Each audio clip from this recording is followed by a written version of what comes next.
championship so close he can taste it.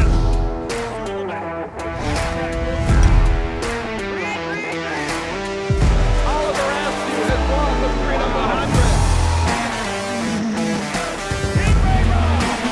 Side by side. And your new champion, Christian Rasmussen.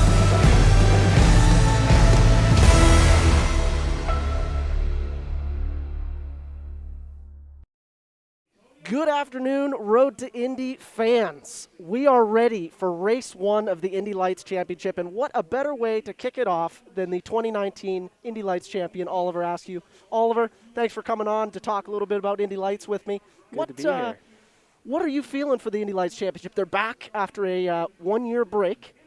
It's strange to think that this race is the first since Laguna in 2019. So, these drivers have they were hurting last year.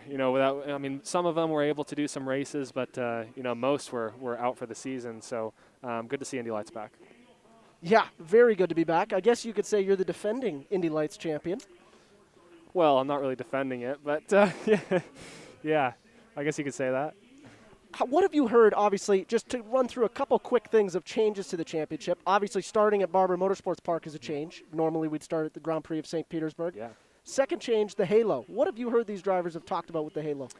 I don't really think it's a talking point, to be honest. I mean, obviously, it's you can't take it off now because then you kind of just feel naked. It's such a good safety improvement to the car. That's an understatement. It makes these cars so much safer, and these guys definitely like having it on for sure. I would agree. I think the halo-type device is definitely a step in the right direction. Everybody that I've talked to says they don't even notice it. With the aero screen last year, how much did you notice that in IndyCar? If you haven't driven a closed cockpit car before, it is different because you don't have any wind. So without having the wind, you hear different things. You hear the tires a little bit more, which is a change. As far as the vision goes, unless there's a big sun glare and some water on the windscreen, the vision's pretty good. So, the IndyCar series and I believe PPG and Red Bull Technologies did a fantastic job putting that thing together. Awesome. And lastly, before we cut to the Indy Lights race, I got to ask, number one, Oliver, who's your pick? I got to go with my man Kyle Kirkwood. Well, he's a big Right. talking point. So what's going on there at the Andretti Juggernaut? I see you're hanging out with them this weekend. This is probably the first time that I've seen them be a considerable amount off the pace. Yeah, those HMD guys definitely have their cars together this weekend. This David Malukas and Lundqvist, they're no slouches either. So fantastic drivers here in the Indy Lights Championship. It's going to be a pretty competitive series, I think. Kyle and I grew up together, both from the same town, so that's my pick for this one. And also a big Andretti Autosports fan. All right. Well, you heard it here first, folks. Oliver Askew's got his money on Kyle Kirkwood and the defending Indy Lights champions. I don't have my money on him. I want him to win. But do I think he's going to win? Do you think he's going to win? With no push to pass here this weekend, Barber Motorsports Park, it's one of the most difficult tracks to pass on. It's going to be hard for Kyle. Honestly, I think those two cars in front are going to drive away. Okay. Well, again, you heard another controversial hot take here with Oliver Askew, but that's perfect. That's why we're on the Road to Indy TV Live. So let's go down and check out what Rob Howden is doing on pit lane, introducing you to Indy Lights Race 1. For the first time in 17 months, we're going to go racing again with Indy Lights. Folks, it's time to get things underway. 13 drivers to start the season. Everybody starting with 0 points. It's a fresh start, blank slate for everyone. Now they get set to see what they can do in the opening round of the doubleheader here at Barber Motorsports Park. Once again, Jacob Odom joining me here on pit lane, as I said, the senior project manager for Doster Construction, just waiting for the call from race control to fire things up. All right, folks, get set to go. We'll pass over the mic. On behalf of everyone at Doster Construction, drivers, start your engines. And ladies and gentlemen, with that, engines firing down here on pit lane, it's time to go racing with Indy Lights. we have waited 19 months to hear the engines firing for these Indy Lights machines as we are set to kick off the 2021 Indy Lights Championship. Of course, the champion 2 years ago, Oliver Askew. This year, a fresh set of drivers to compete for this title and battle for a championship and a scholarship that can earn them a chance to race in the NTT IndyCar Series. Of course, this round number one for the Indy Lights Series presented by Cooper Tires. This championship is a 20-round championship where it crisscrosses the United States. They start here in Birmingham, Alabama, then it's off to St. Petersburg, Florida, a stop in Indianapolis. They go to Detroit, Elkhart Lake, Wisconsin, Mid-Ohio, Toronto, Madison, Illinois, Portland, Oregon, and then ultimately ending the season in Monterey, California to crown a champion. Drivers, all 13 of them, those cars are fired. They're leaving pit lane now. Just one parade lap around this 17-turn road course before we go racing. Let's welcome in our pit reporters down on pit lane on site at Barber Motorsports Park. We'll start with Ryan Marine. Ryan, a storyline, a driver you might be watching as we kick off this brand new season. Well, I've got my eye on one of the returning veterans, Robert McGinnis, who starts 8th for this race here today. He qualified 3rd for tomorrow's race number 2, so he's got pace in that car. I chatted with him before he jumped into the car just a few moments ago, and he said, look, I was P3 when I came in to get some new tires to go out and try and improve my time, caught some traffic at a bad time, and my lap just wasn't there. But he said, I'm not panicking. I got some work to do today, but I think we can get it done and bring the challenge to the new front-running team, at least here to start the season, HMD Motorsports with Global Racing Group. Good to have the Road to Indy Insider back with us once again for another season of Indy Lights competition. Good afternoon for the first time on IndyCar Radio, Rob Howden. Yeah, Nick, it seems like forever. Great to be back with the guys here at the IndyCar Radio. And here's one of the things I'm looking at here for this particular weekend. It's a very interesting start to the season. Normally, we kick off at the Grand Prix of St. Petersburg. It's an open slate for everyone because no one's been able to test there. There's been a ton of testing here at Barber Motorsports Park. Some drivers as many as 7 or 8 days of testing here. HMD Motorsports and Global Racing Group tested here a lot. It's showing in qualifying. Linus Lundqvist, David Malukas on the front row. When we get to St. Petersburg next weekend, going to be more of, I think, an even playing field. But right now, these guys who have tested here could be quick. Look for Lundqvist to get that first victory out of the gate. Awful impressive group of drivers set to contest this Indy Lights Championship. It is Linus Lundqvist on the pole alongside David Malukas, Kyle Kirkwood, and Benjamin Patterson in row number 2, Toby Sowery, Devlin DeFrancesco in row number 3, and Davey Hamilton. The nerves for some of these drivers. I mean, the scholarship prizes are awful big. Their futures on the line. Start of a brand new season. I imagine there's got to be some butterflies in the stomach for some of these drivers. Yeah, without a doubt, Nick. And one thing as well is this is the stepping stone into the IndyCar Series. That's where all these kids want to be. And they know they have to succeed here before they have the opportunity to step up and get in the NTT IndyCar Series. So not just being the first race, not just being the first time potentially on this racetrack and the first race of the season, but then the big picture of it is, yes, they want to have success in this series to try to move up. Rob Howden, how about some conditions on this Saturday in Alabama? Well, I'll tell you, Nick, coming in here, the forecast was for 60% chance of rain here on Saturday. We have had none of that, which is fantastic. Cloud cover, 66 degrees Fahrenheit here, ambient. We are seeing some blue sky start to come in and coming from the direction of the wind, so there's a possibility it could warm up here quite a bit throughout this race, and we'll see how that plays out for drivers and teams who have, of course, set the tire pressures based on what they expect for temperature. That's a nice sign, Mark, because historically it seems like every year we go to Barber Motorsports Park, we've got an eye on the racetrack, but also on the skies, as Mother Nature hasn't always been the most kind down there in the south. Yeah, at least one of the days over the course of the weekend, and sometimes we've gotten significant rainfall there. But, boy, what a beautiful sight to see, even with some of the cloud cover. Always spectacular sights at Barber Motorsports Park. And want to welcome back great race fans that have helped build this into one of the marquee venues on the NTT and Indy Lights Series schedule. Happy to see all of them back. We know they're excited to be at the racetrack. And these drivers, they sure do love to ply their trade, Nick Yeoman, when they have their fans in the stands to cheer them on. So good on them. Tail end of the field, just getting past the fans on the backstretch that have really lined up underneath the trees. And now they'll start to stack up in those familiar rows of 2. It is Linus Lundqvist who is on the pole. He's nosed ahead of David Malukas. Those two are satellite teammates. Malukas pulls even as the field of 13 comes out of the final corner after a 19-month wait. The Indy Lights season is back. Green flag is in the air, and we are racing with the Indy Lights Series. It's Linus Lundqvist in that orange and black car pulling to the lead in turn number 1. Oh, a big contact. It was Kyle Kirkwood making contact with David Malukas in turn number 1.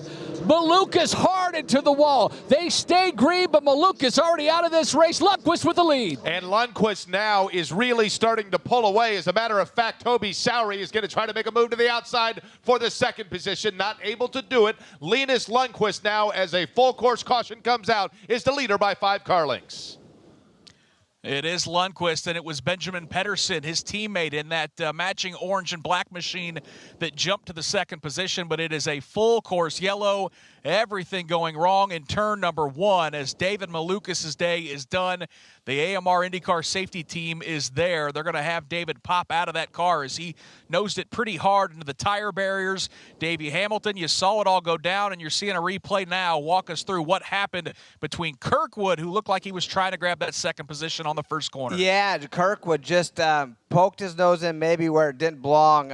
He really just clipped his nose wing into the left rear of Malukas and just sent him flying. Just a rookie mistake, really, to be honest with you, on a first lap. It's long race, long ways to go. You can't win it on the first lap, and small mistake. Nose damage to his car as well, but man, Malukas is out for the day.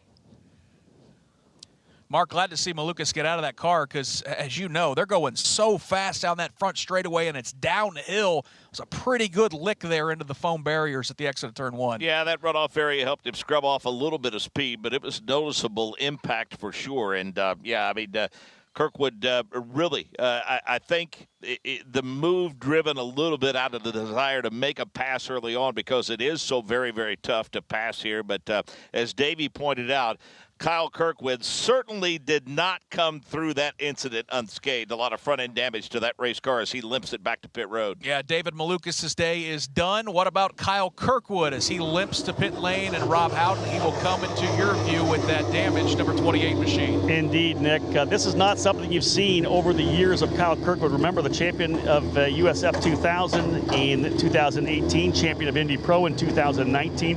He was able to keep his nose clean. The team immediately went to work upon seeing it on the cameras here as well, on the TVs. They're actually going to have a wing front change as well, as there was damage, as you guys said, but they're also looking like they're going to have to change the right front tire as well.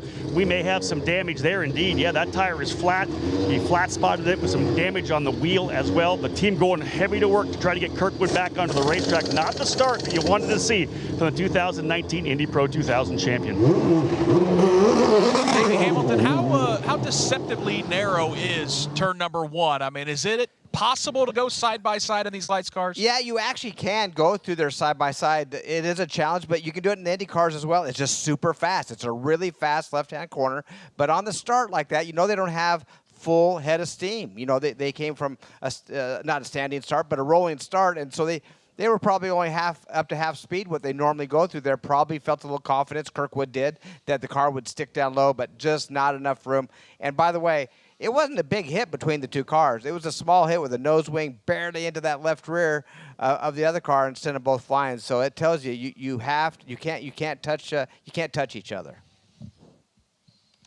Looks like the AMR IndyCar safety team, the biggest challenge now is getting David Malukas' battered machine out of the gravel trap in the runoff area of turn number 1. So we'll remain under a full course caution. Lap 1, turn 1 puts us under the yellow flag. Another good opportunity to go back to pit lane and check in with Rob Howden. You know, Nick, just a quick little note here. You talk about the experience of these drivers. Remember back in 2020, we had that one practice session at the Grand Prix of St. Petersburg.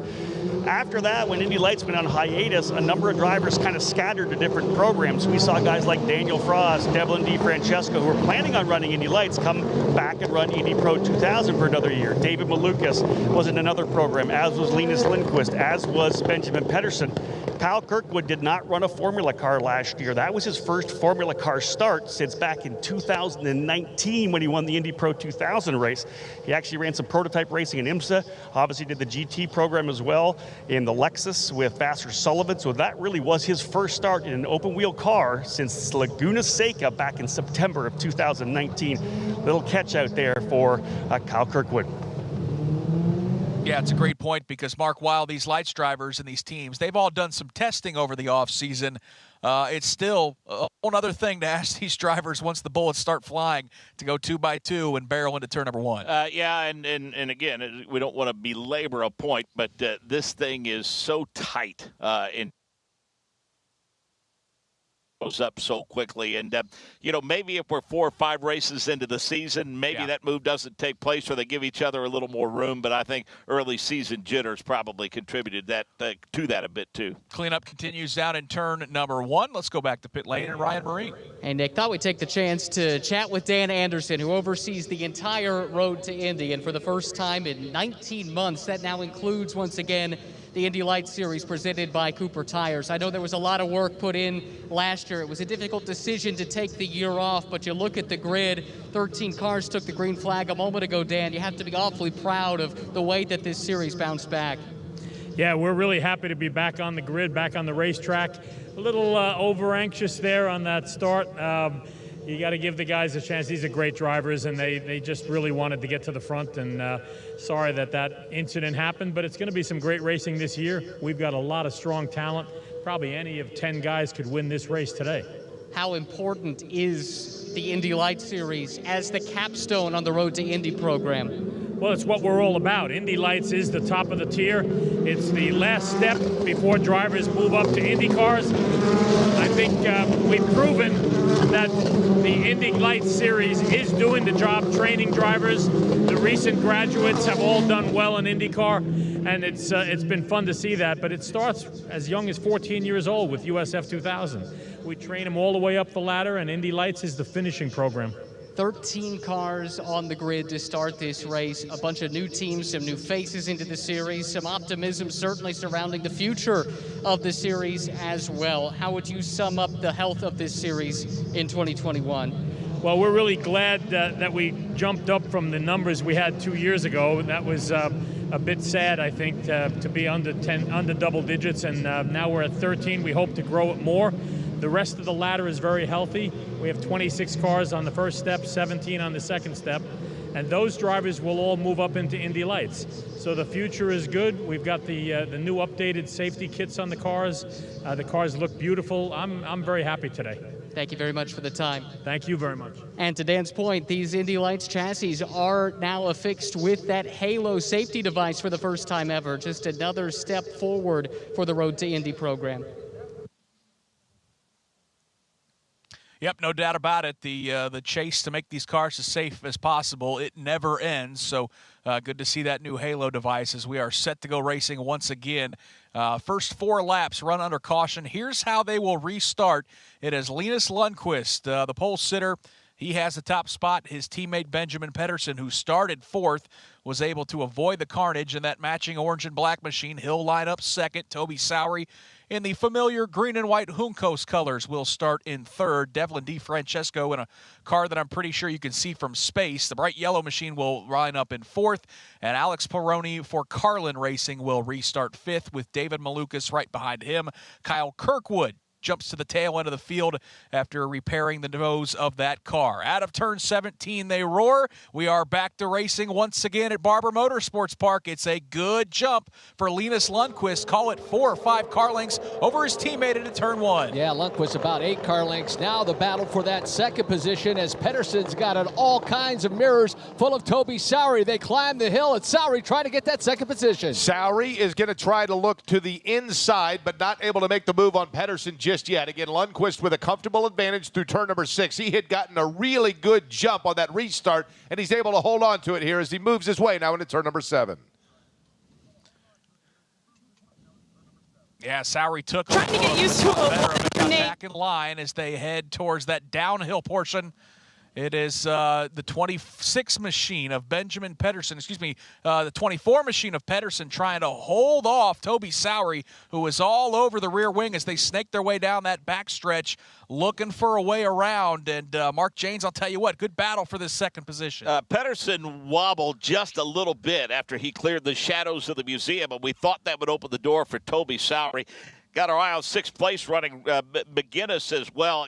Got to wonder if maybe his level of experience, I know they all haven't been in a car other than test sessions for a while, but certainly his experience here at Barber, I think, would help him maybe pick up a couple of positions. We keep an eye on that battle for second across the start-finish line. Patterson holding off Sowery. Yeah, Lundqvist is pretty much checked out. Now the battle defense. Chesko starting to close in on the rear wing of Toby Sowery. So first place, but Jake, you got all kinds of second, third, and fourth battles. Yeah, Sowery finds himself kind of a sandwich right now. Patterson just in front of him, running in the second position. Sowery starts to close in on turn number 6, not able to make the move. But again, things starting to bunch up just a little bit. Patterson comfortably in second, but Toby Sowery with a freight train just behind him. I'll tell you what, Davey Hamilton, after kind of an inauspicious start, things shaking out, looking a little bit cleaner, and a really great battle as you can throw a blanket over about 4 or 5 cars there. Yeah, we see the leader, Lundqvist, definitely checked out at this point, but as you just said, Nick, the rest of the field is pretty much nose to tail. Hard to pass. They're up to speed right now. The biggest thing, you got to remember, they do not make pit stops, so you need to take care of the tires. As the fuel load goes down, the car gets lighter, usually faster, as long as you take care of those tires and wait for the end of the race. So right now, if you could be in cruise mode, hold your position, and have fresh tires and a lighter load of fuel towards the end of this is going to be an advantage. Lundqvist has led every lap so far. His advantage stays stable at about 1.8 seconds over his teammate Benjamin Patterson. Patterson a good 2 or 3 car lengths over Toby Sowery, who runs in that second spot. He is given quite a challenge back up the hill. Devlin DeFrancesco runs in the 4th spot. Alex Peroni is 5th. Robert McGinnis runs in that 6th position. All these cars, though, separated by just a car length or 2. Daniel Frost runs in the 7th position. Then it's Stingray Robb in 8th. Christian Bogle is 9th. Kyle Kirkwood already starting to pick his way through the field as he restarted 12th. He's up to the 10th position. Nikita Lastishkin has fallen to the 11th spot, and then it's Antonio Saravalli in the 12th spot. But no doubt about it, Mark Janes, Linus Lundqvist, like what I've seen from that leader so far, checking out on this field. Modern-day a Renaissance man, if you will. His bucket list, travel to all continents. He loves egg-fried rice with chicken. He's climbed the tallest active volcano in Africa, and he says the person he would most like an audience with to be able to sit and just talk to for an extended period of time is comedian Dave Chappelle. I like that. Yeah, I like that there's a lot of things to like about him. He's got some very eclectic, very interesting taste for sure. But more than anything else, he's a bad, fast, young race car driver for sure. Field making their way through the Alabama roller coaster. Jake Query, let's take a peek on that battle for second as Patterson just can't seem to get away from Toby Sowery. And Toby Sowery started in the 5th position, worked his way into 3rd, and in the spot where he is right now on the opening lap was trying to work his way in on Patterson for that 2nd spot. Now he has a problem as he gets just a little bit loose on the outside. DeFrancesco takes him. So Toby Sowery, just as we're talking about the fact that he's trying to make a move and get back into that 2nd spot, instead he gives up 3rd. Yeah, and he has his hands full as he lost the spot to Devlin DeFrancesco, and now it is Alex Peroni, the Carlin driver, and that familiar Carlin navy blue that is challenging that Juncos machine as Sowery got out of shape somehow out of turn number 5. That car walked its way across the racetrack, kicked up some dust. Davey Hamilton, you're seeing the replay. We only kind of see the tail end of it, but that's kind of an odd spot for a guy to get wide. Yeah, you know, it looked like just a big understeer coming off that area and trying to get on the accelerator too quickly out of that corner can shove that front end. And I think what happened after that, Nick, back to the marbles. I think they're already forming a little bit. Got some debris on his tires, and he went down into 7 and 8. Car got a bit loose. Not saying the car's loose in general, but with the tires having that little bit of dirt and grime on them, just couldn't get that grip he needed. Yeah, the good news for Sowery is it looks like in this lap, lap number 8. He's kind of regathered it, but the big winner there was definitely Devlin DiFrancesco. Double D's moved up into the 3rd position, and now he will give chase to Benjamin Patterson, who runs in the 2nd spot.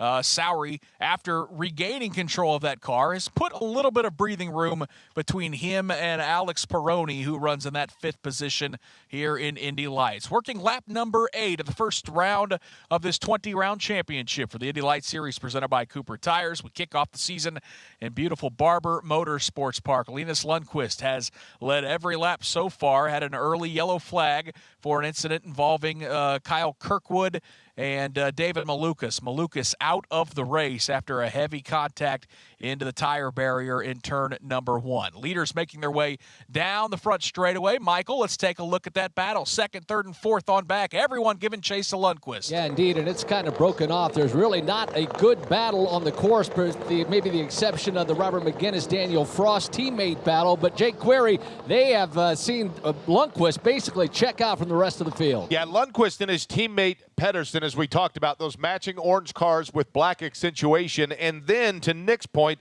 it's as though DiFrancesco just said, we need more color in the podium right now. That bright highlighter yellow and orange machine works its way into 3rd. Sowery settling down just a little bit, running 4th. Then you wait just a second before Peroni rounds out the top 5.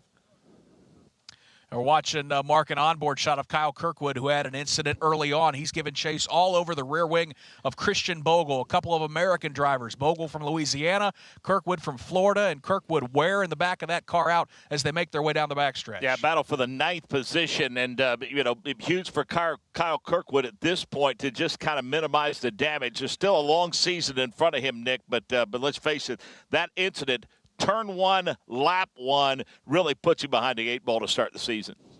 So the leader, Linus Lundqvist, comes back across the line to start lap number 10. His advantage that was 1.8 seconds has grown to 2.5, a comfortable lead over Benjamin Patterson. And then it is Devlin DiFrancesco, a trio of rookies running 1, 2, 3, all looking to go to victory lane. And Rob Houghton, you're standing by with a guy who has already been there today. Indeed, a lot of racing in the road to Indy this weekend, Nick. And of course, Braden Eves won the championship at USF 2000 back in 2019. But a big wreck last year at the Indianapolis Motor Speedway after a win at Mid-Ohio stopped your season, Braden. You weren't able to run. You were in the recovery for a couple of months. You got back in a kart and then off-season testing.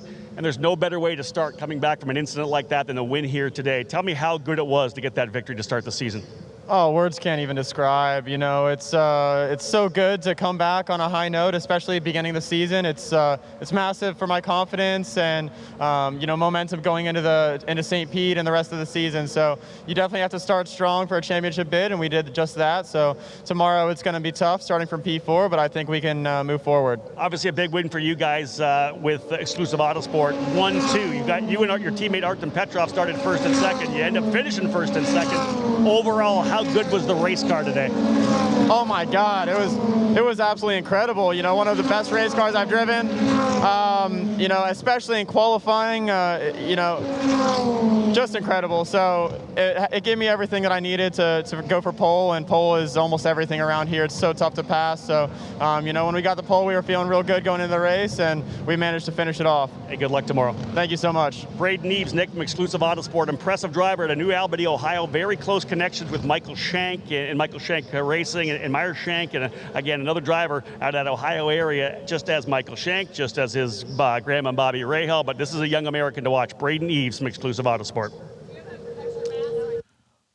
Yeah, and it's just a fabulous story, too. His comeback from that accident in Indianapolis, to see him back behind a wheel of a car, and not just competitive, but winning. That is the type of storyline you can root for. Working lap number 11 here in the Indy Lights Series presented by Cooper Tires. It is Linus Lundqvist making the bend to the right, back to the left through turns 16 and 17. As I'll tell you what, Michael Young, it has been awful impressive as he has continued to check out heading into turn number 1. Yes, indeed. He always twitches, though, as he gets to the exit of turn number 1, that little runoff area. Then it's the machine of Patterson, then DeFrancesco. Not a lot of good battles. As we look further back in the field, I guess we do have one there. That's Kyle Kirkwood trying to get around the Noble machine. But Jake Query, that's only I guess the closest battle we have on the circuit right now. It's coming to you. Yeah, Christian Bogle is holding on for dear life right now, and he's trying to hold off Kirkwood. As a matter of fact, Kirkwood just went ahead and got around him, trying to make up a spot that he had lost with that bobble at the outset of the race. Again, the leader by a wide margin is Lundqvist. Then it's Patterson, DeFrancesco. Sowery got loose on that incident we talked about where he gave up the third position. I thought, Nick Yeoman, it almost looked like something might have gone wrong with his car because he dropped off the pace so quickly, but it was only one spot that he lost. He was able to hold on to that fourth spot. Peroni has not been able to get him, who runs in fifth. Yeah, clearly whatever those issues were for Sowery, it was a minor mistake that he was able to correct and push to the side very quickly. And, Davey, I know we've been watching Kyle Kirkwood, who made the mistake to start the race. It's got to be in such a frustrating and difficult spot because we know he's got a fast race car, but, boy, he just cannot find a way around Christian Bogle and that Carlin machine. It just cannot find it. Matter of fact, they're losing ground to Stingray Robb, who runs in that 8th position, but Kirkwood definitely is quicker. Lap times show that, but man, just he's not fast in the passing zones.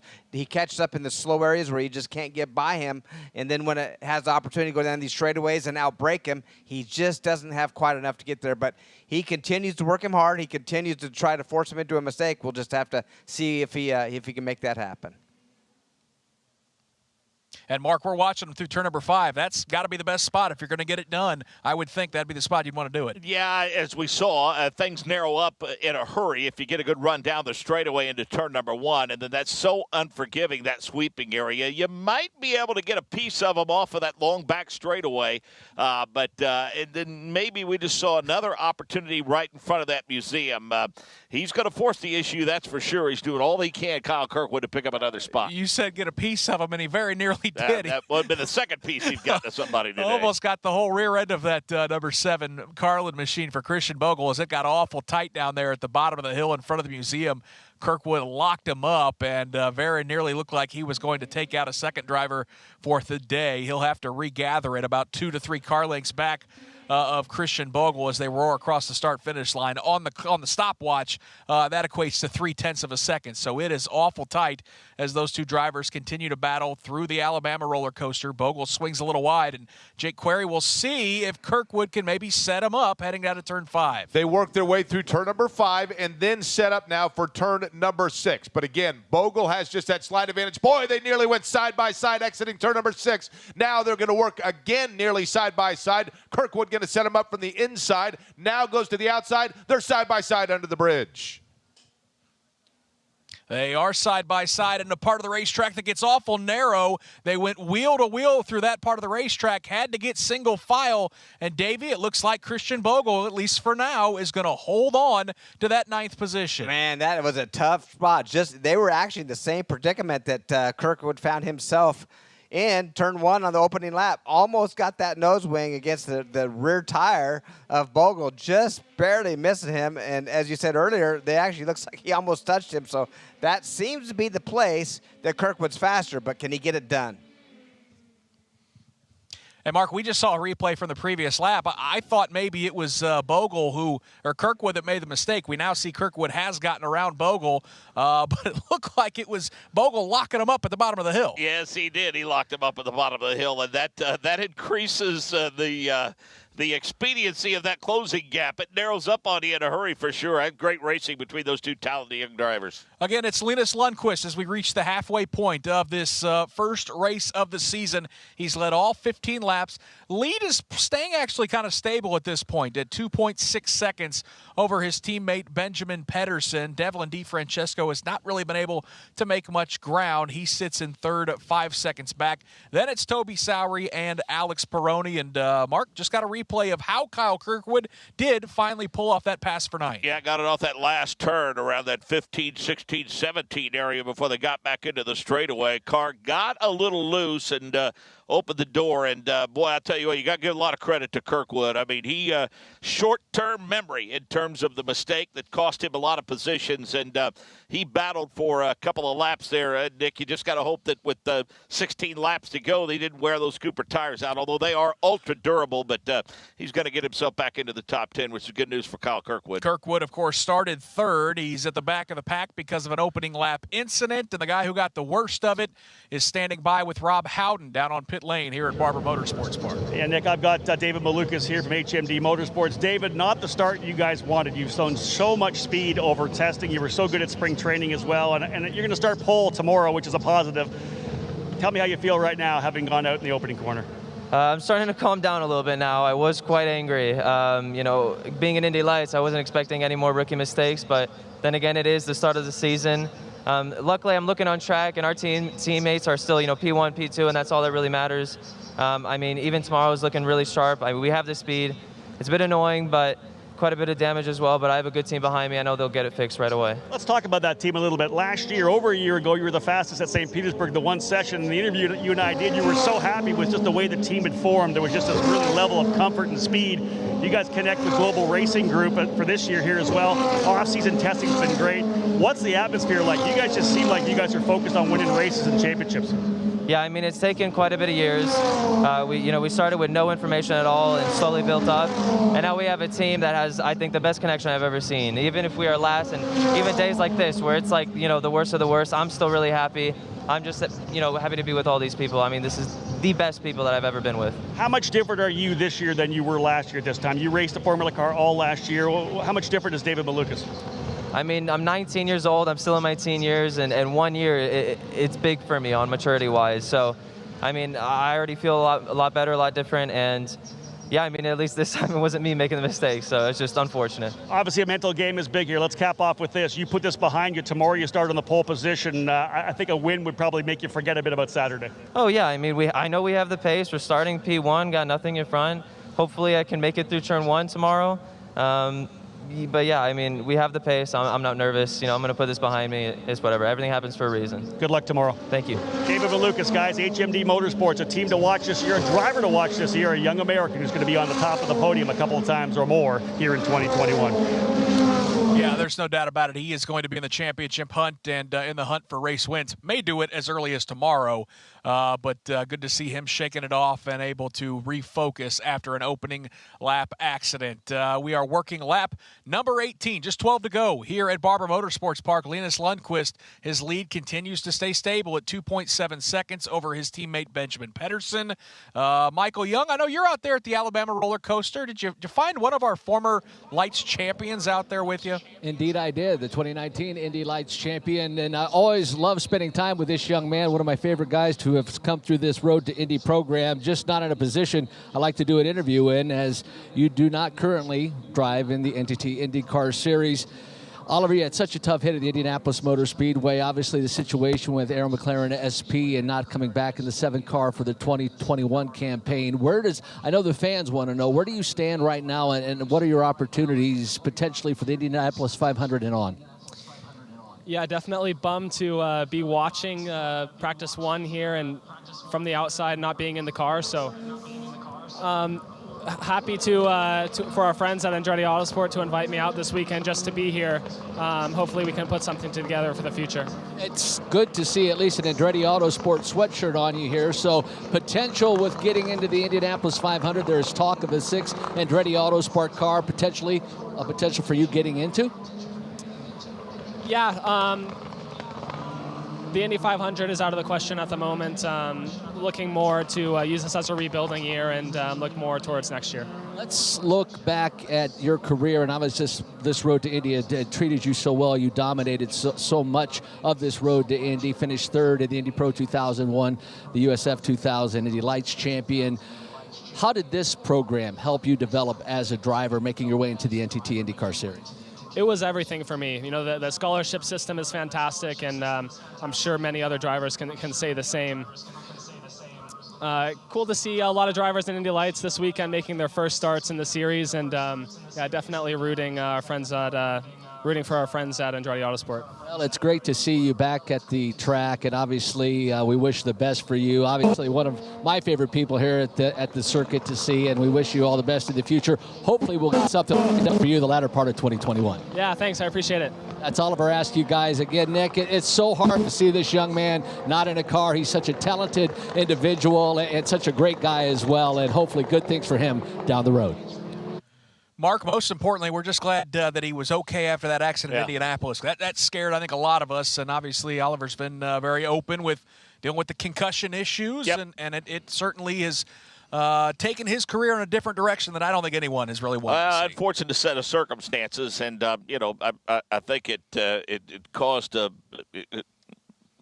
the whole situation to be evaluated and then reevaluated in terms of how the situations are handled moving forward. But a likable young man and obviously an incredible talent. And I just have a sneaking suspicion, especially if he's walking around Barber Motorsports Park sporting that Andretti Autosport gear. My gut feeling tells me, and it should tell you and most people too, that we've not seen the last of him in the NTT IndyCar Series. And I know, at least early on in his career, he impressed me because, I mean, he's bought all in because it was nothing to see him having breakfast at Charlie Brown's on Main Street in Speedway, Indiana. So that tells you he's a real racer for sure. We're watching a battle between a pair of Andretti Autosport drivers. Michael, it's for 6th. Robert McGinnis and Daniel Frost in turn 1. Yeah, it's been a good battle as slowly Daniel Frost climbing on the rear wing of his teammate, Robert McGinnis. They climb up the Alabama roller coaster, make their way down the front straightaway. 6 car lengths separate the two. McGinnis starts to work his way towards the bottom of the racetrack, and as he enters turn number 6, Frost gets a really good look at that rear wing, but it's at the exit of turn number 6 where McGinnis gets into the throttle a little bit quicker. He now extends himself about a 2-car length advantage. And Davey Hamilton, that's not the only good battle right behind those two drivers. We're watching Kyle Kirkwood continue to try to charge his way back up to where he started as he's given that driver from Idaho quite a run down the backstretch. Stingray Robb trying to hold on to that spot. How about that? He gained so much time. Once he got by Bogle, he picked up almost a second a lap, guys. Almost a second lap. It's pretty amazing to gain that much speed. And, man, he's been holding it, and he ran Robb down. Now we'll see if he has anything for Stingray. But right now, pretty impressive the way he's coming through the field.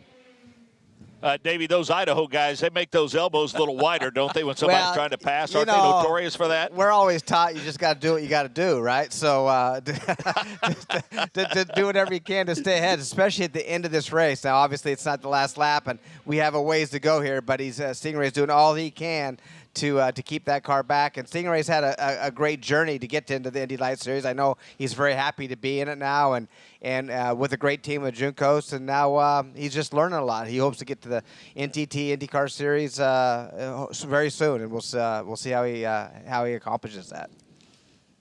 Well, he is going to have to learn on the fly because flat out Kyle Kirkwood is giving him the business as they head down towards the museum. This is really, we call it two-car battles, but honestly, Mark, you can call it 1 4-car battle. It's 6th through 9th. Robert McGinnis, Daniel Frost, Stingray Robb, and Kyle Kirkwood as they snake their way down the backstretch. Really just 2 car lengths separating all of them. Yeah, and I'm telling you what, that's an awfully fast portion of the racetrack. I mean, they're flat out through there, and they can stay flat out through that first turn that they approach. And then that final series of turns, 14, 15, 16, and 17, that's when things really start to tighten up. And now, Nick, that we're later in the run, as they climb back into the throttle off of those turns, we're starting to see tire wear come into play because the back end of that car starts to wiggle a little bit when they get back into the throttle. Yeah, that battle continues to be a good one. It's Lundqvist, Patterson, DeFrancesco, Sowry, and Peroni, the top 5. But Jake Query, as those foursome 6th through 9th barrel towards turn number 5, it continues to heat up at Barber Motorsports Park. And I've got to go along with your phrase here in the fact that because I watched Leave It to Beaver, Robert McGinnis is getting the business, if you will, if you mentioned from Frost. Again, they are evenly spaced right now, those 4 cars that you talked about, talking about McGinnis, Frost, Robb, and Kirkwood as they work their way now into turn number 8. And I'll tell you what, Davey, I think that Stingray Robb is catching Daniel Frost. Frost struggling to get around McGinnis, and it's kind of sucked those 2 cars at the end of that train right up into the battle. No, right now it's those 4 cars battling it out, and I've seen Stingray Robb. The back of this car stepped out just a moment ago, so the back he's definitely dealing with, tires that are slowly wearing out, and you know what? That's a great thing about the make of these tires is they need to do that. If you had a tire that stayed good the entire race, it kind of takes the driver ability and skills out of it. So it's always good when they have the tires wear out. The Cooper's done a great job with that. And now these guys are, you know, I mean, you can throw a blanket over those 4 guys right there. One other thing I want to say about Askew, you guys were talking about him. Oliver was in a very difficult position for those that don't know.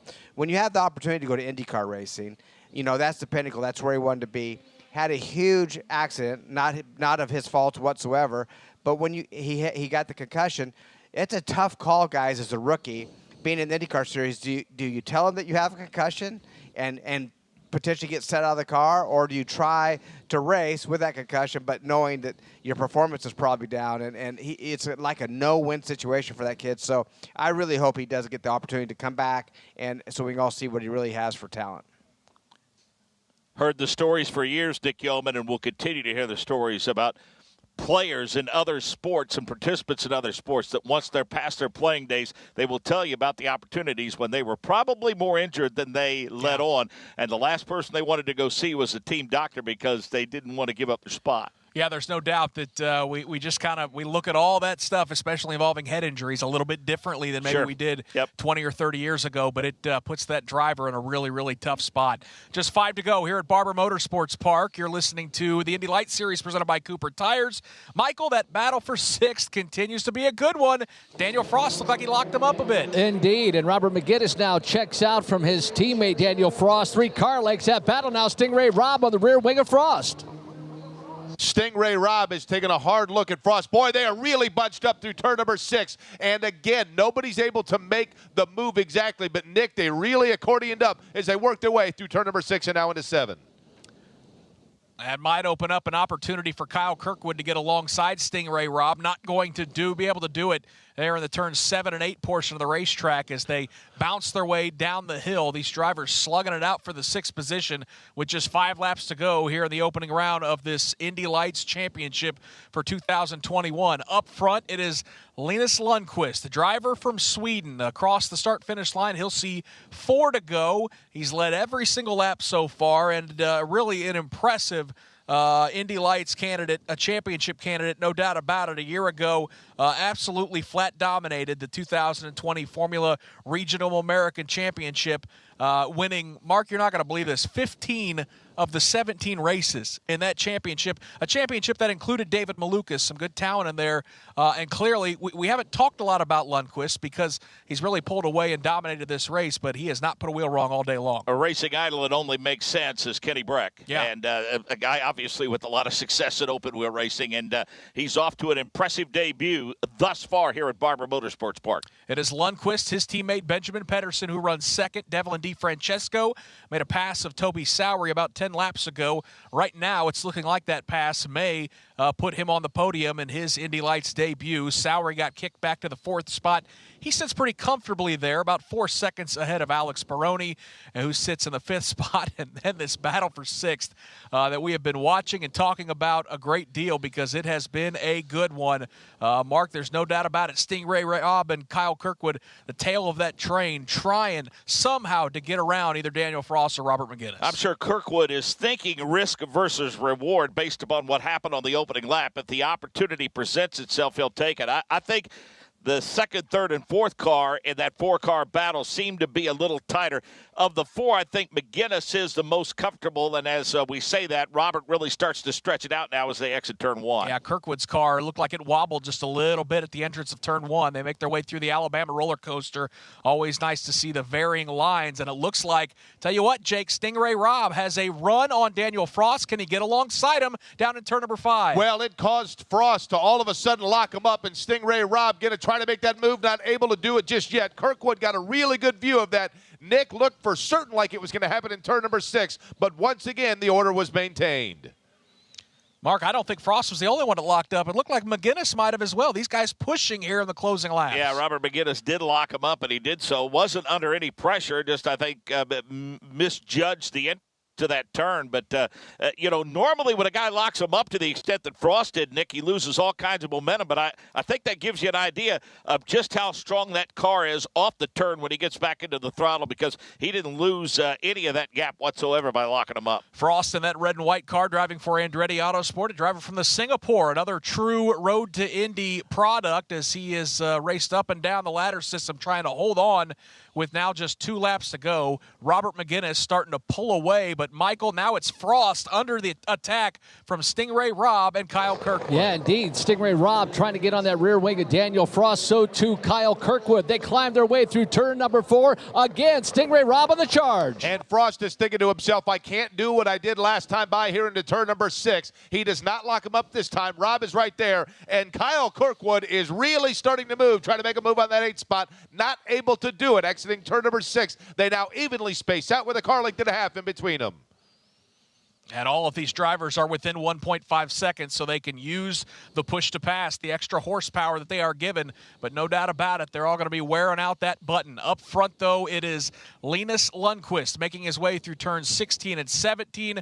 Michael Young, he's about to see the white flag. It's been a dominant run for the young driver from Sweden. Yes, indeed. The 2020 FR champion won 15 of 17 races last year, and it looks to be his first win in this Indy Lights campaign. He is climbing his way up through turn number 4 and down into Charlotte's Web for the final time. It is one of those dominating performances that strangely we didn't talk a lot about, because Linus Lundqvist from the outset all of a sudden made a jump, got a good jump on the restart, and he now is the front of 3 rookies that are on this podium. Nick Yeoman, he's working his way around here at Barber Motorsports Park.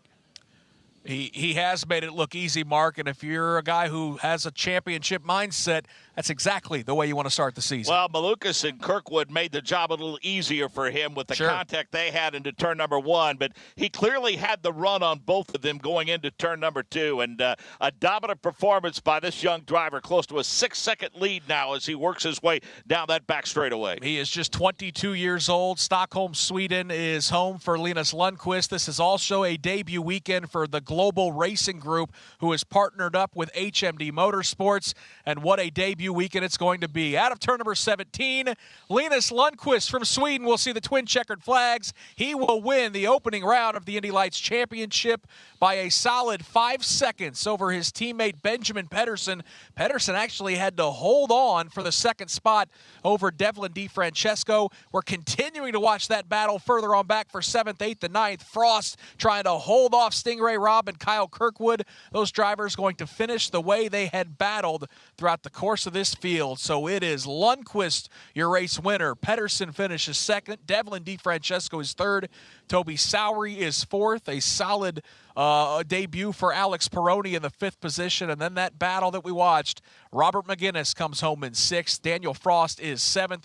Stingray Robb will finish in the 8th position. Kyle Kirkwood 9th. And Christian Bogle comes home in 10th, Mark. Just got a shot of David Malukas showing that he's a team player. He's in that pit box. He's in there with the rest of the team, and he's high-fiving and shaking hands and congratulating everybody on a job well done today. Yeah, and Rob Howden, if I still have you up, it's a kind of an interesting dynamic, this super team that has been formed in Indy Lights between HMD and certainly the Global Racing Group. What a debut weekend for them so far. Yeah, you got to give it up to Henry Malukas and his team. They put this deal together. It's an HMD program, and of course Global Racing Group then coming to work with them. And man, you look at the drivers they brought in. They got Nikita Lostishkin as well. He's going to keep getting better and better. But I'll tell you, very impressive. And if you spend any time in the Indy Lights paddock or even the IndyCar paddock, you walk into HMD and you see guys that you know. AJ Smith is in there. Yancey Adia-Talevi. There are lots of veteran engineers and mechanics underneath that program.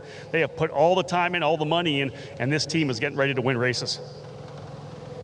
Hey, big shout out to all the fans there on the back stretch at Barber Motorsports Park. I see a lot of them waving and saluting the 13 drivers for the Indy Lights Series. All those fans fired up to see these Lights cars back on track, and Mark, certainly we're excited to kick off another championship. Well, I can tell you, those are veteran fans. Yeah. And on those weekends we've been at Barber Motorsports Park when the sun has been baking and things have been warmed up, they get there early and they grab those precious spots underneath that beautiful grove of trees. And, I tell you, It quickly became one of my favorite visits. George Barber and their entire crew there. They do such a great job. And as we mentioned, Southern hospitality.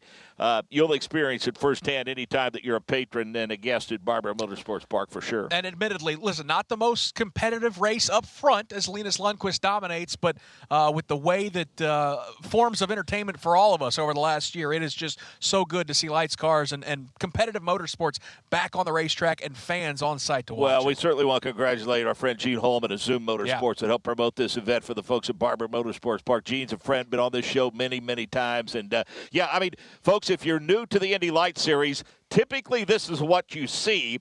You start up front. Typically you finish up front. However, if you go back 4 or 5 positions, you see some very competitive racing and a very evenly matched field, and that's exactly what you saw today, and it's great racing. Very entertaining for sure. I see a pretty fired up and excited young Swedish driver down there on pit lane who's popping that helmet off. We'll hear from our race winner, Linus Lundqvist, shortly. Benjamin Patterson, his teammate, comes home in the 2nd position. A really nice run for him.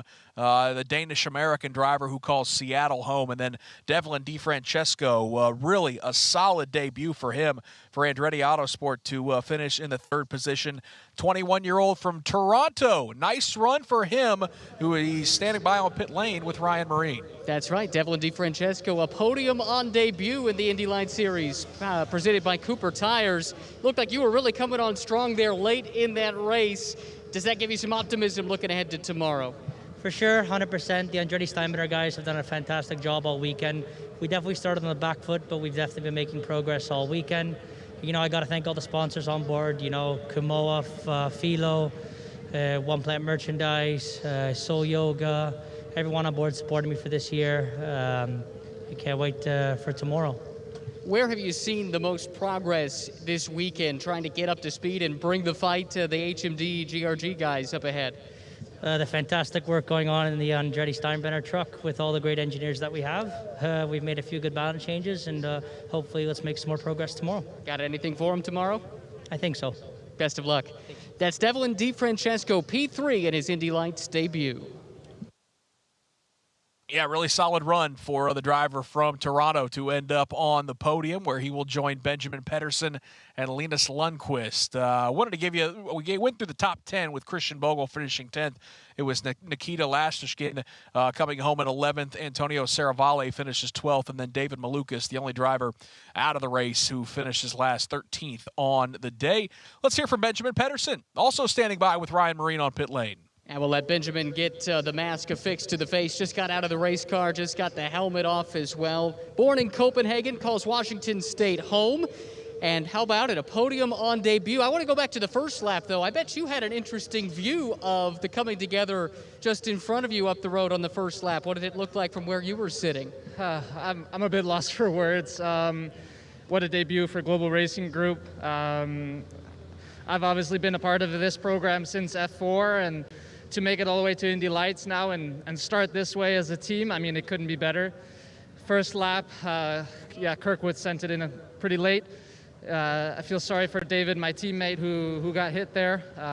Was looking forward to a good battle. But obviously I'm gonna, take the spot when they went wide, and Linus did a great job maintaining the gap. And just kind of maintain steady pace and bring it home 1-2. Congratulations on a podium in your first outing in Indy Lights. Thank you so much. Now let's get to Victory Lane and Rob Howden. I'll tell you, jubilation down here right now for the Swedish driver able to get his win. Stormed through to a championship last year. You didn't lift off the throttle at all in the offseason.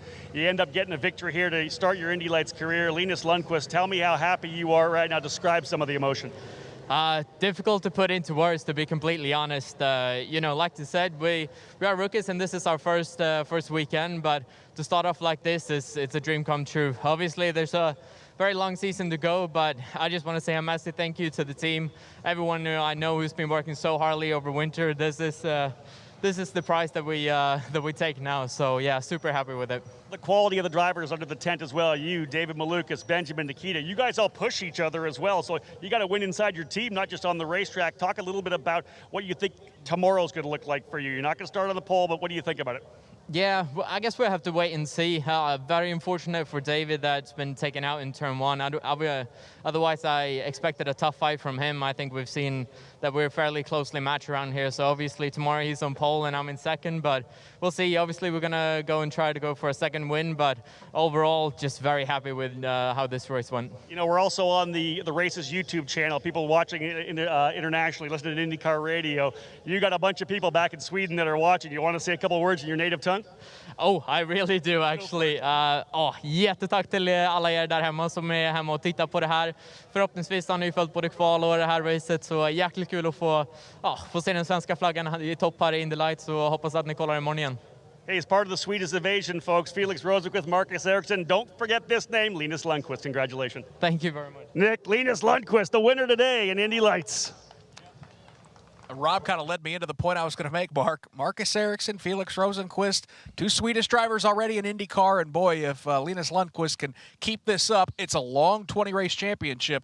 Looks like we may have another Swedish superstar. And we mentioned his racing hero is Kenny Breck, who had a fair amount of success, I think, in open wheel racing. Likeable young guy and bad fast, obviously. He really drove a great race today. A great job by Rob Howden and Ryan Marino on pit lane, Davey Hamilton, Jake Query, Michael Young, and my good friend Mark Janes. We're not done today on IndyCar Radio. Coming up, 2:40 Eastern Time, Indy Lights or IndyCar practice number 2, and then we'll end the day at 5:55 Eastern Time with IndyCar Knockout qualifying. Lights, they'll be back in action tomorrow. Same place you listened and watched the race today. You can do it again tomorrow at 1:10 Eastern. Again, congratulations to Linus Lundqvist, Benjamin Patterson, and Devlin DeFrancesco. 3 rookies on the podium for race number 1 in the Indy Lights Series presented by Cooper Tires. I'm Nick Yeoman. You're listening to the IndyCar Radio Network. Your Uncle Cooper here. Once upon a time, there was a girl named Goldie, my niece, your cousin, and Goldie didn't know which tires were right for her. The first ones were too much tire, and then the next ones were not enough tire. Anyway, long story short, Goldie found the Coopers, and they were just right. What a happy, practical ending. Go to sleep. I love you. Go with the Coopers. Cooper!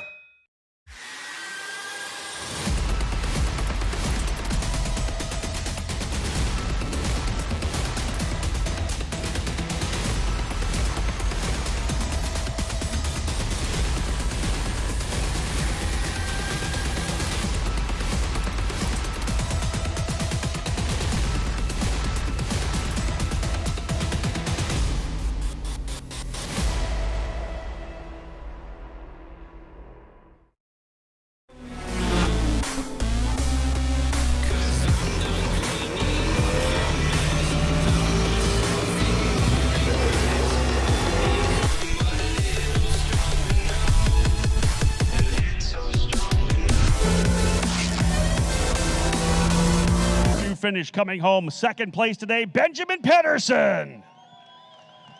Solid run for Benjamin. This season is going to be good in the top rung of the road to Indy.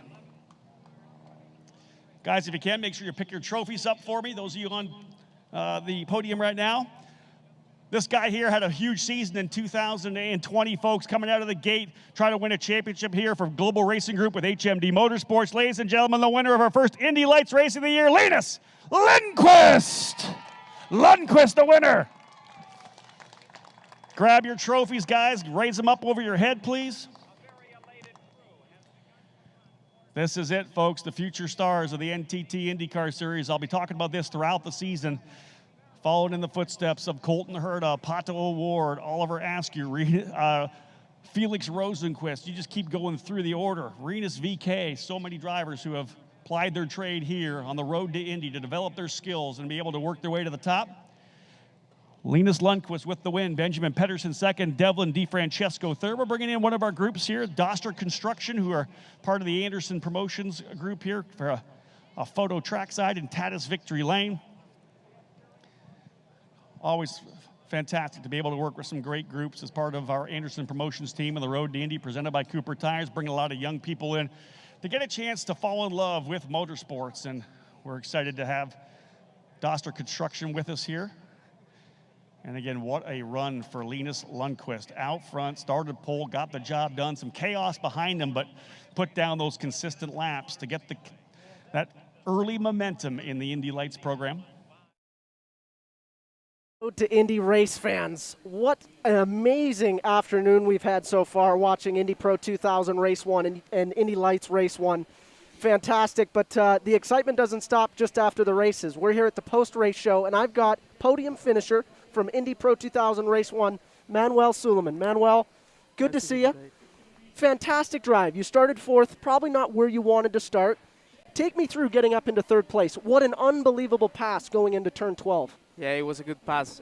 We knew it was going to be difficult, this track to overtake, and we took the opportunity we had, and it was a good pass.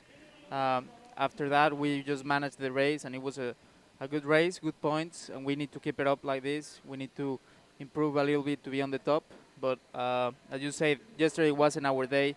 The luck wasn't really on our side, and the red flag at the end didn't help. So we started in such a such a good position tomorrow. So we need to work, and we're comfortable that we're gonna do a good job. So we need to keep pushing, and I thank the team that they done an awesome job. Well, and to take the Road to Indy fans through what's happened, I mean, Manuel has been topping the charts in spring training. He was first in practice. You've really been dominant in the off season. Coming in, that first qualifying, you elected to use only one set of tires, correct? Yes, exactly. They did a different strategy. We stuck with one set, so they have the advantage at the end. So, yeah, I mean, I think in that quali we were first, like, the whole session. Just yes. the last 4 minutes we missed that. And then the quali 2 wasn't really there, So the red flag affected, but, I mean, we knew we had the speed, we're always there. We just need to be consistent and intelligent, to think ahead for the championship and just continue working as hard as we can. You're wise beyond your years, Manuel. You've been fantastic. Last year we were teammates. Obviously, yes. You were one of the most impressive rookies. You gave me a run for my money on plenty of occasions, coming up with 2 race wins. What is your outlook for the season? Obviously, not probably the strongest start that you wanted to have. I'm sure you wanted to come in and win Barber. How does that change your mentality going into race 2 here at Barber tomorrow? You're starting, is it 15th? Yes. No, 10th. 10th. Yeah. Excuse me. Starting 10th. What's your mentality for that race? I mean, yes, the last year was a super year. We had a good year, good experience. To be honest, I learned a lot. So, yes, for sure, we wanted to win. I always want to be there on the top, so sometimes you need to stay in that position and get the most points you can, Tomorrow it will be a race that is going to be difficult at the start, It's difficult to pass here, so we need to take the opportunities we have, and that's it, concentrated on the next rounds, and St. Pete is just next week, so we need to keep the momentum going. Oh, fantastic. And obviously, you're in Indy Pro 2000 right now. You're one of the championship favorites. Next year, Indy Lights, do you have to win to get there? What's your plan to get into Indy Lights? I mean, yes, I think we need to be there top 3 at least. And, yeah, we aiming to win, I personally concentrate in every race. I think in the present, in tomorrow and the race we have. So we need to concentrate on keeping up like that, working with the team as hard as we can, and we will be there, on at the end of the season. So that's the mentality we have. For sure. And what's it like racing for the juggernaut Juncos? I mean, they've won many championships on the road to Indy. Describe to me their mentality, maybe different last year from D-Force Racing. Yeah, I mean, they really have experience, They, as you say, they have won several championships with the Indy Pro, and they know what they're doing. They have a lot of confidence, and they make decisions that they're probably difficult to take, but they're always there, Like the little details that make you to be on the top. Oh, for sure. I can see that in your strategy. Obviously, it didn't play out this weekend when only using one tire and qualifying 1, but if that had played out, you're almost guaranteed pole in race 2 if it wasn't for the red flag. Exactly. So it's unique to see teams on the road to Indy actually manipulating the tire strategy to their advantage. It's very cool to see, and it's awesome to see you in a great place.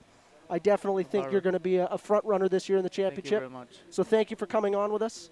Thank you, mate. We're going to get Thank you back to very much. commercials, but after coming up, we should be able to get one of the Indy Lights podium finishers on with us to talk about the Indy Lights Race 1. What do you think? That's perfect. Thank you, mate. No problem. Are you...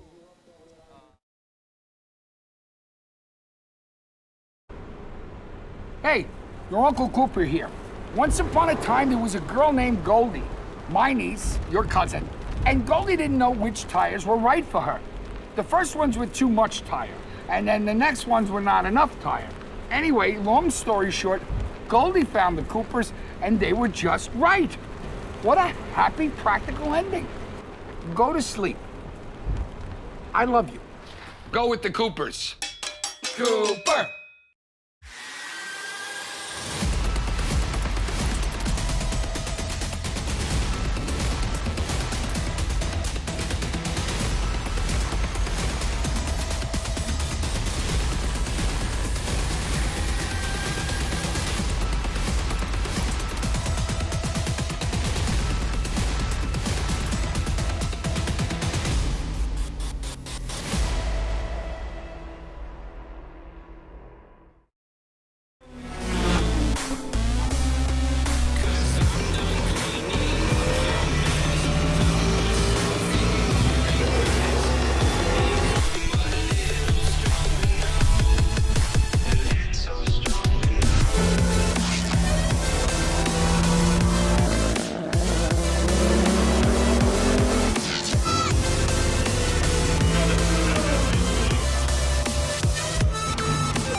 Hey, your Uncle Cooper here. Once upon a time, there was a girl named Goldie, my niece, your cousin, and Goldie didn't know which tires were right for her. The first ones were too much tire, and then the next ones were not enough tire. Anyway, long story short, Goldie found the Coopers, and they were just right. What a happy, practical ending. Go to sleep. I love you. Go with the Coopers. Cooper!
Hey, your Uncle Cooper here.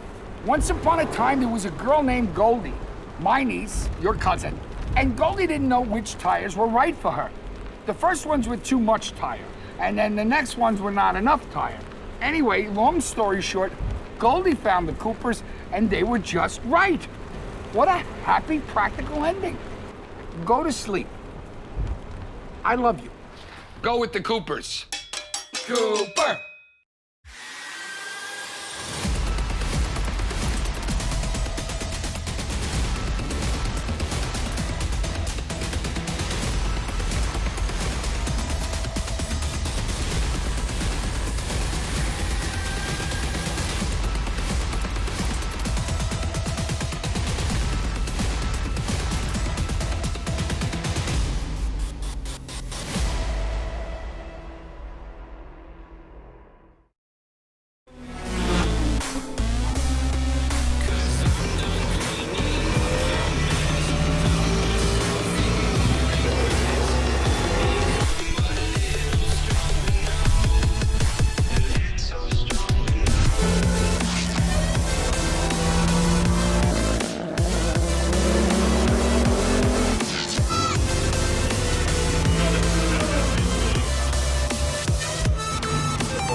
The most anticipated Road to Indy drivers on the broadcast with us, fresh off of his first race in Indy Lights and first race, first win. What a way to do it. Linus Lundqvist, tell me about that. Was that just as easy as it looked? Well, you know, Parker, it's never easy. You got to keep pushing all the way. But I just want to firstly say a massive thank you to my team. I know that these guys have worked so hard over winter to bring us a competitive package. And here we are, managed to get pole position and then the race win as well. I mean, it's a dream start to a season that any driver would want. So, yeah, we're just going to keep our head down. Obviously, another race tomorrow. But right now, just super happy with this. Yeah, you're soaking it in. So, fresh off of a move to Indianapolis, what is it like been your rookie season in Indy Lights? Last year, you were not living in the U.S., but you came over here, obviously, for the championship that brought you in Indy Lights. What is it like to move to Indianapolis and really soak in Indy Lights and IndyCar? It is very different. Like a move from Sweden is very different as any move is. But so far, I'm definitely enjoying it. And I mean, the biggest part and the most fun part is obviously the driving, especially when you're doing well. So that's what I'm here for, and that's why I'm here as well, to continue working and to continue to get wins, etc. But yeah, what a way to start the season. What a way to start the season. And I have to say, for the first time in a long time, it looks like the Andretti juggernaut might not be so juggernaut. So describe to me the effort that Global HMD has put into coming into this year. I mean, right out of the gate, they've had 3 cars in the top 5 virtually every session. Yeah, no, you're right. I mean, we've been bang on the money more or less every session, which has been really good to see. Obviously, I know they spent a lot of time in preseason and winter making sure that everything on the car is as perfect as it could be. And then it's just up to you. Obviously, you know that you have a good package, but then it's also up to you to deliver.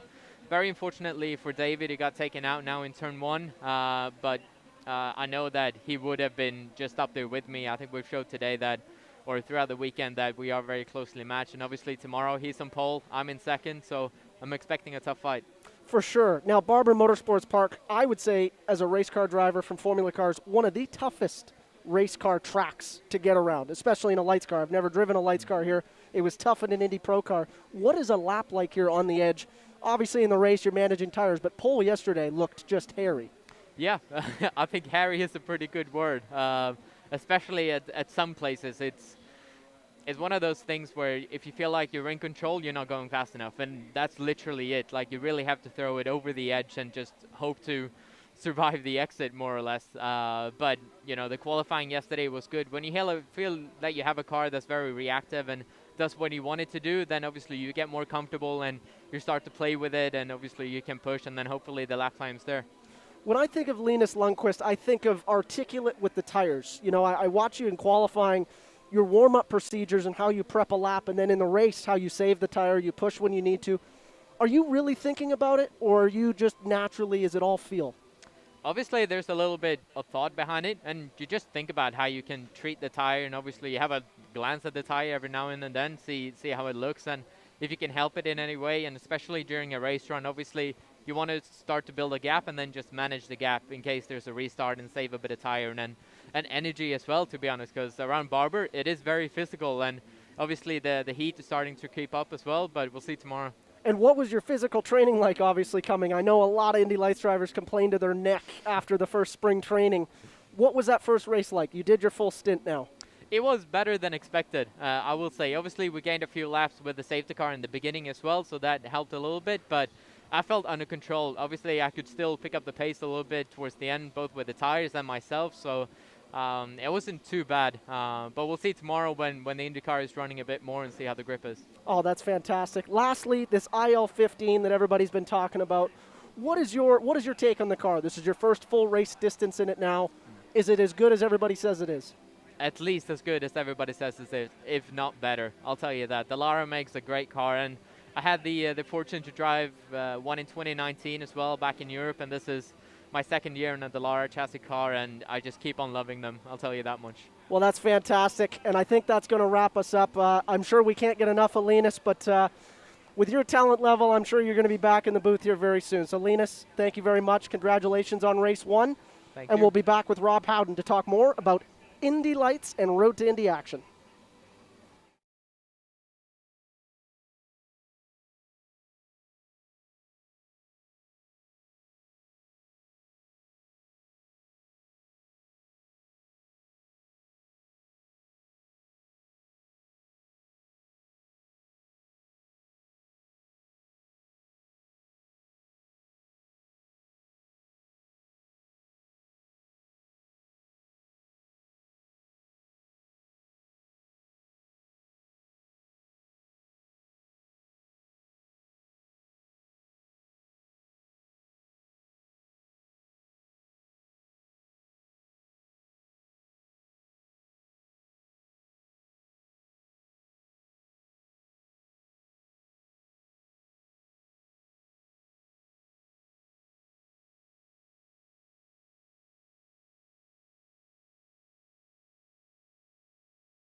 And we are back with the most famous personality on the road to Indy, and your voice. I've been listening to it all day. It's so soothing. Appreciate Rob that. Howden. Good to be here, Parker. What a race. What a race. Yeah, I'm excited. I'm excited the way the season started. Obviously, Linus Lundqvist coming out of the gate strong. I had said before I kind of thought he was an unknown coming in only because we didn't have a quantification how good he did last year with all those victories in the FRA program, but he came out here and, of course, looked absolutely fantastic. Didn't put a wheel wrong. So dominant. Now, I have to say, Barber Motorsports Park, I think, jives with him really well. You know, They've tested here a lot, too. They tested here a lot, and it's just his articulate way of thinking behind the wheel of a race car, I think, is a little bit above everybody else right now. You know, the way he warms his tires up in qualifying, I think, is different when I look at his lap times compared to everybody else. The way he manages the tires in the race, obviously, we didn't get to see Malukas, and that was going to be I thought, the battle royale for race one. Yeah. Didn't get to see Malukas challenge him, but, Linus didn't put a foot wrong that entire race. And he's raced here before. I think that's one of the key things. There are tracks that he's going to go to this year where he hasn't been to yet. Next week, of course, in St. Petersburg on the street circuit, that's a track he hasn't been to. So that could be different. But here, the testing they've done, knowing the racetrack, and the HMD global team is strong right now. Benjamin Patterson coming in second. They showed everything today. It's been a huge talking point for me. I mean, the Andretti juggernaut is not so juggernaut anymore. They're not juggernautish? No. Yeah, agreed. And listen, again, a lot of testing. The way the schedule shook down. Spring training was here. A lot of HMD was here before that to test. They've tested a lot here, and I think that may have given them a little bit of an advantage coming into this weekend. Things will change potentially next week, but I don't want to take anything away from what they've done, right? They were able to come in here and get the job done. Andretti just has maybe some catch-up to do. For sure catch-up, and, I look at HMD and how hungry they are. They really want to be that, they want to fill in that gap. Well, you've been in the road to Indy for a long time, so you know in the paddock, you look at some of the guys, AJ Smith, Yancey Diantalevi, you go, Nathan Toney, you go under the tent, the people that they've assembled. I always say that a team, not only with the drivers, but it's also like assembling a basketball team or a hockey team, football team. You got to put the right players in the right place, right? And they've done that. They've brought a lot of good people to HMD. Well, and I talk about it before, but Malukas, I think, is a very underrated driver on the road to Indy. Agreed. I mean, having raced with him before, I think he's just as quick as anybody in the Indy Lights field. And I think this year he's really going to come out of his shell and show what he's got now that he's comfortable. Well, and I talked to him there in the interview afterwards. He had cooled down a little bit from the incident in Turn 1, and I said, how much different is David Malukas this year than he was last year? And one of the things he said is, I'm 19 years old right now. Remember, when he was running USF 2000 and Indy Pro, he was 16 years old. Yeah. Now he's a 19-year-old young man, or he's a man now. He's grown up, and he did another full year racing last year. He's just changed so much, and there's confidence there. And I always say this, when you win that first race, you're going to open up the floodgates, and I think it'll happen for him in Indy Lights. 100%. And let's talk about what could have been. So we talk about Kirkwood, which is, I've raced against Kirkwood for a long time in my career. I have to say, now that I'm in the booth, this is about the most rattled I've seen him. I know he's had rough starts to championships, but we don't see that flash of fast that we once did. No, not the fast, exactly right. The interesting thing is you look back to 2 years ago when he won the Indy Pro 2000 Championship. He knocked a wing off at St. Petersburg, opening round. He knocked a wing off at the start of the race at Indianapolis Motor Speedway Road Course. He's had issues on the opening laps of races. He's come back to win the championships, but this is not the new thing. Well, Kirkwood. But here's the new thing, is when he knocked his wing off in St. Petersburg, I just happened to be involved in that race. But race 2, I'll never forget it. After he crashed out of race 1, race 2, he hunted me down. I was in the lead, and he took away my fastest lap, and that was going to be my weekend sweep. There's your point. And he took away my fastest lap, and that's when I said, okay, the Kirkwood, he's not going to lay over this year. He's going to keep pushing. I hear you. And unfortunately, I don't see him setting any fastest laps out there right now. Well, so it's this racetrack, too. St. Petersburg, a lot more places to overtake, obviously. They've been to the big straightaway. One of the issues, of course, here this weekend is push to pass was not used today. We had some issues with push to pass and the timing lines. So when they said they had it 99% fixed, but what about that 1%? Let's say we go racing and 7 guys have it and 6 guys don't. You can't do it. We didn't get a chance to test it in practice, so they elected not to have push to pass. This is a racetrack where push to pass would be, I think, pretty important in terms of raceability. Yeah, pretty important. But let's talk about the salt in the wound that is starting third. I mean, he really pulled one out in qualifying 1. Yeah. He's been nowhere at the top. Gets into P3. I'm thinking, okay, Kirkwood, all right. You're proving me wrong. We're going racing. Yeah. And then turn 1. I know he saw the gap. I was actually standing right in turn 1 and saw it. There was a gap there. It wasn't very big. Yeah. But, however, turn 1, we know you can't use a lot of brake there. You've kind of just got to roll the turn, let the car work. He didn't roll the turn. Take a set coming through, yeah. He was on the brakes all the way down to the apex, clipped his front wing off. Malukas goes around. and now he's at the back of the field, and he didn't make any progress. So that's tough.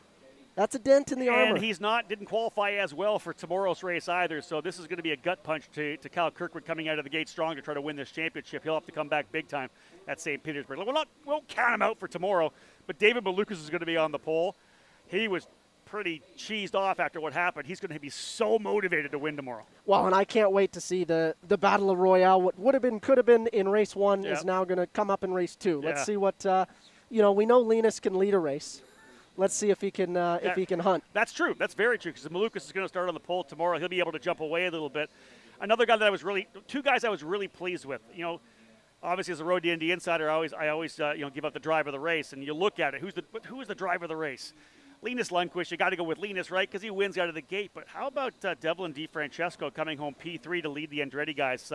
Pretty impressive, I think, for Devlin. Yeah, rookie leading that team. Yeah. And I don't think anybody saw that one coming. No, I would have said, obviously McGinnis out of the gate first. A veteran driver, won last year on the road course at IMS. Kirkwood, of course, he's had such great success. But, yeah, Devlin, really, really strong journeyman run there. Huge. So let's switch gears a little bit. Obviously, there wasn't just Indy Lights racing. There was USF 2000 racing and Indy Pro racing. So feels like yesterday. Yeah. We started at the top, and we'll work our way backwards. Okay. We talk about your Road to Indy Insider move of the race. Yeah. Let's talk about that move Manuel Suleiman put on Hunter McElroy. To be honest, I didn't see it because I was up. You'll have to describe it to me because I was in the tower. All I could see was what I was given, right? Where was the move? Fill me in on it, because Suleiman seems like he's super, super excited right now. Like really super confident. Yeah. I mean, he just signed with Juncos, which is the juggernaut of Indy Pro racing. But it was up into turn 12, around the outside, down the hill to inside of 13. Seriously? Yes. Wow. Now, was this after McElroy had the issue with the front wing with the damage? This is what caused it. It's what shuffled McElroy back. I'm sure he was changing his shorts after it. I'm hoping for some in-car on this later on. Well, I would love to see it. So we had Manuel in the booth. Yeah. He just unbelievable pass, I thought. He really did a great job. It's interesting. I've been watching a lot over there. Some of the guys are running 5th and on the limiter. Okay. And some of the guys are upshifting to 6th and going in 6th down the hill. Green cars obviously running 6th. In the draft, when the green cars had 6th gear and those guys were in the limiter, there was a big speed difference, and that's how he did it. I can imagine. Now, tell me this then, Parker. You were his teammate last year. You saw him develop throughout the season last year. You were able to almost win a race. He ended up taking it from you after the issue with the engine. How much difference do you see in Manuel coming into the season than how he was like with you under the D-Force tent? You know what? I think it's the same Manuel, just more mature. Yeah. I really see every year, him. Right? Yep. Yeah. And it's funny. I've been around now on the Road to Indy a little bit, and I've seen some of these kids grow up. And there's one kid I really want to talk about in USF 2000 that has grown up a lot. Let's go. Do you want to talk about Braden Eves first, Braden? We have to. You're talking Indy you can't Pro. go over that. What a comeback! You think about the mental hurdle after the incident at IMS, and I really don't want to harp on the incident that much. It happened last year. It's a talking point, of course, this weekend. His Huge. First race back. He gets the victory. So we're going to talk about the wreck at IMS, but that's going to be behind us. Just the mental side to be able to come into this year, to do the testing he did, and then have the run at spring training, and then to come out here, put the car on pole with a new track record, and then get a new race record as well, winning the race. You just got to think about the amount of weight that is off his shoulders to start this season now. Well, there is no more comeback of Braden Eves. That's it. We can get rid of it. He's here. He's arrived. We know he's quick. You know, all the doubts, and we had Braden on actually, and I think you could just see the monkeys off his back now. There's no more. It's funny. He said that he didn't doubt himself, and I'm sure, I'm sure his conscious side wasn't doubting himself, but there was a part of him after a crash like that had to have thought, do I still have it? And I brought it up. The spring training wasn't impressive. They looked like they struggled. To a certain extent, you got to hope that they were working on race sims. Obviously, something worked, but continue. No, well, and you're 100% right. Yeah. What do I know? Maybe they had to pull the sandbags out of spring training, and they came in here and they were quick. But they did a great job. 1-2, and let's talk about Exclusive Autosport just a little. You spent time with them. You know the team. Yeah. Oh, that's cool for Michael Duncalf. Yeah. First 1-2 ever in Indy Pro. Kimberly back home as well. Kimberly Duncalf. Huge. And you know what? Not a lot of the Road to Indy teams are based in the U.S. and they don't have international connection. But Exclusive Autosport being Canadian, I mean, Michael's pretty well had to move down here to run his own team. Indeed, yeah. It's a lot of dedication. And the first ever lockout of a front row for Exclusive Autosport, who have been here for a number of years. Of course, coming into USF 2000 back in 17 with the new race car with you, and then to be able to do what they did here, a 1-2, fantastic run for them. Artem Petrov give it up for him as well, a P2 run. I just think that's such a good pairing. And they're two different drivers, right? And they're also two different characters. They're both a little quirky, which you're I telling like, me. but they're razor's edge kind of guys, and both with a bunch of talent. No, and both they've got this, when you look at them, this just focus. Laser focus, Yeah, as Tom that's a Brady really might good say. call, yeah. I mean, Braden, not the most, I'm not going to say he's not the most outspoken. He's quiet. He's focused. Artem, obviously English being the second language. Yep. But even I think if English was his first language, he would be quiet He's and calculating, focused. right? Yeah, Yeah, everything. Yeah. So we've talked about kids growing up on the road to Indy. Okay. I have to say the Cinderella story of this first opening day here on Road to Indy is Yuvan Sondermurthy getting his first win. Like, huge. Talk about goosebumps. Yeah. Talk about there was people crying here. I was almost crying in the booth as we watched the Don't victory. start with me, because when I do Victory Lane, and you've watched a kid for so long, and the victory's there, you see the dad in tears, the mom shaking. You know, it's just everybody. It's just one of those. I try to not crack my voice. I always say if I'm wearing my sunglasses on the podium when I'm calling a podium, I'm probably holding back tears, right? Because it's just. For a kid like that, I remember when Yuvan came in with Exclusive Autosport. He did a one-off at Mid-Ohio. He finished in the top 10 in all 3 races, I think. Got one of my drive of the race for my insider call. And then had a struggle last year at Pabst. And or the last 2 years, right? It was almost like he didn't have the confidence. And he ran with McElrea that year with McElrea and Bruno Tomaselli and Colin Kaminsky into that program. But man, to be kind of the leader of the team right now this year, I like it. For him to be able to put the car on the pole and then not put a wheel wrong for a win, you can say this, how much does that change the psyche of a driver? Well, we're talking about a young man who's never had a podium on the road to Indy for 3 years. And now he comes out and not only gets a podium, but goes out, gets a win, gets a track record briefly, and then goes out and, pole in a win to sweep the start of the weekend. Against this field. Yeah. And it wasn't all roses. He went out there. There was a yellow flag right away. Yep. He had to fend off a second-year driver, Prescott Campbell. True, yep. Did a great job of defending, staying within the rules, and then survived a couple restarts and went on to win. And I talk about checking some of the boxes, right, that you have to do. Check. Qualifies on pole, check. First start from pole. The stress of bringing on the line and not spinning the tires, not jumping the start, check. Then the restart. Everybody knows the restart. It's a good chance to get jumped, right? St. Petersburg, really tough to restart. You don't want to be in front. No. You almost want to be in second. It's a better place to be on a restart. Here, a little different. But he got a good jump, was able to hold him off, and then gets that first race win, pulling away and putting down great laps. So Yuvan Sondermurthy, kudos to him for sure, and you're right. What a Cinderella story today. And you talk about the boxes checked off. It's so funny because I did this the first time I led a race where it's like, you think you listen in the drivers' meetings. Every driver thinks he knows the rules, but until you get out there and then that pace car, the lights out and the pace car leaves you, and you go, what do I do now? How fast am I supposed to be going? What do I – everything. The car sounds funny. Am I supposed to weave? When can I stop, warming up my tires? Okay, when's the acceleration zone? He took me through we were off the air. He took me through kind of his game plan. He's like, I didn't have a game plan. I just had to do it. And that is something – it doesn't matter how much you study. Yeah. It's when natural.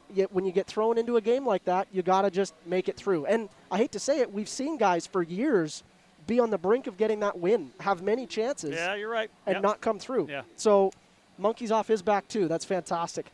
Obviously, we're the road to Indy. Coming up next is Indycar. Let's talk about some of the graduates that have made it, and not just made it. I mean, I think my money's on a few rookies this year to challenge for wins in a championship. Interesting.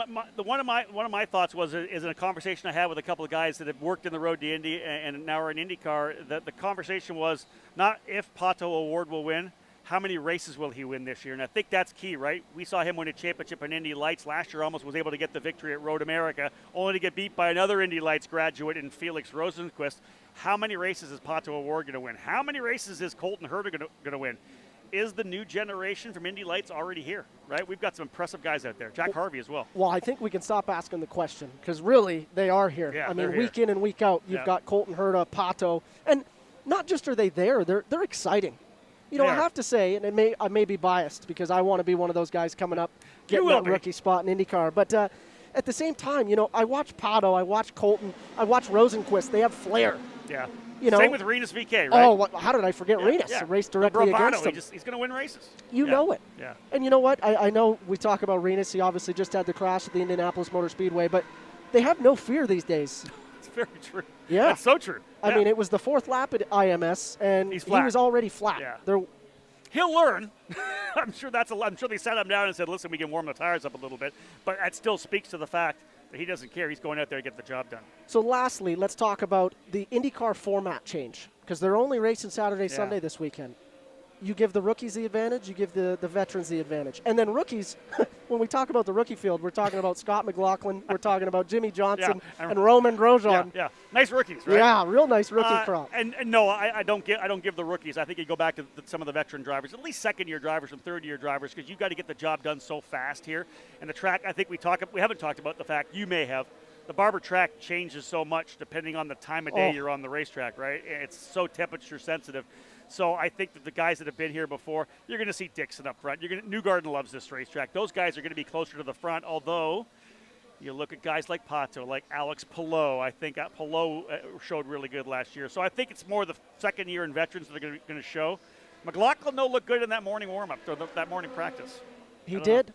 So obviously we can hear the cars going around the track. It's practice one for IndyCar. Rob, we've got the first 3 rungs of the Road to Indy's races done. Yep. More action this afternoon. One more to go. USF 2000 will wrap things up. This time, though, even sooner. Murthy, I want to say starting like 15th in the back. Another third-year driver, the Nolan Siegel on the pole for D-Force Racing. And he was 10th this morning, Yeah. Nolan Siegel. Yeah. So all of a sudden the grid is just flipped. And here's the question. Who saved tires? Does anybody have a fresh set of tires for race number 2? The big difference, USF 2000 raced at 8 o'clock.